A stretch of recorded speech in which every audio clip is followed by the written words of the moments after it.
कि निषाद राज की मित्रता सभी बंधनों से परे है। जय श्री राम, जय निषाद राज साथियों।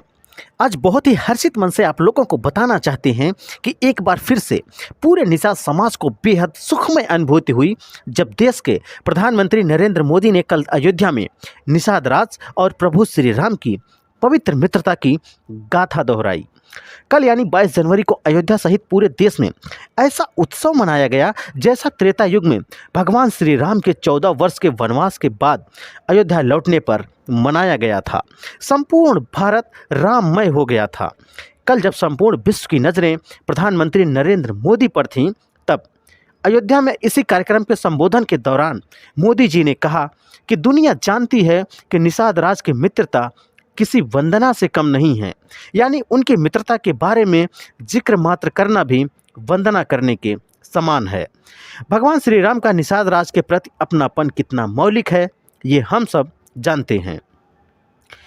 ऐसा इसलिए भी कहा जाता है कि जब भगवान श्री राम 14 वर्ष के वनवास के बाद अयोध्या लौट कर आए और पुनः राज तिलक के शुभ अवसर पर संपूर्ण नगरी को आमंत्रित करने के पश्चात भरत ने बड़े भैया राम से पूछा कि भैया ऐसा तो कोई नहीं है जिसको आमंत्रित करना बाकी रह गया हो।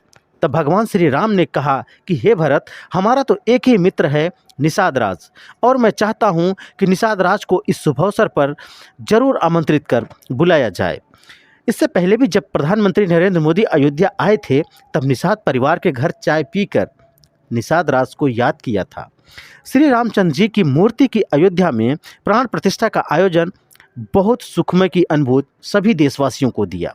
लेकिन एक बात किसी ने ध्यान नहीं दी, जिसको आज मैं आप लोगों को बताना उचित समझ रहा हूँ कि यदि आप निषाद समाज से हैं तो आपको यह जानकर सचमुच हर्ष होगा कि पीएम मोदी ने अपने संबोधन में जिन दो लोगों का जिक्र किया उसमें एक माता सबरी की भक्ति और दूसरा भगवान निषाद राज की मित्रता। उनकी मित्रता को परिभाषित करते हुए भगवान निषाद राज का गुणगान किए जा रहे थे। सचमुच यह क्षण निषाद समाज के लिए गौरव का क्षण बन गया है। जिस समाज के लोगों को लोग जानते तक नहीं थे, अब उसी समाज के भगवान निषाद राज का गुणगान पूरा विश्व सुन रहा है, वो भी भारत देश के यशस्वी प्रधानमंत्री नरेंद्र मोदी के द्वारा।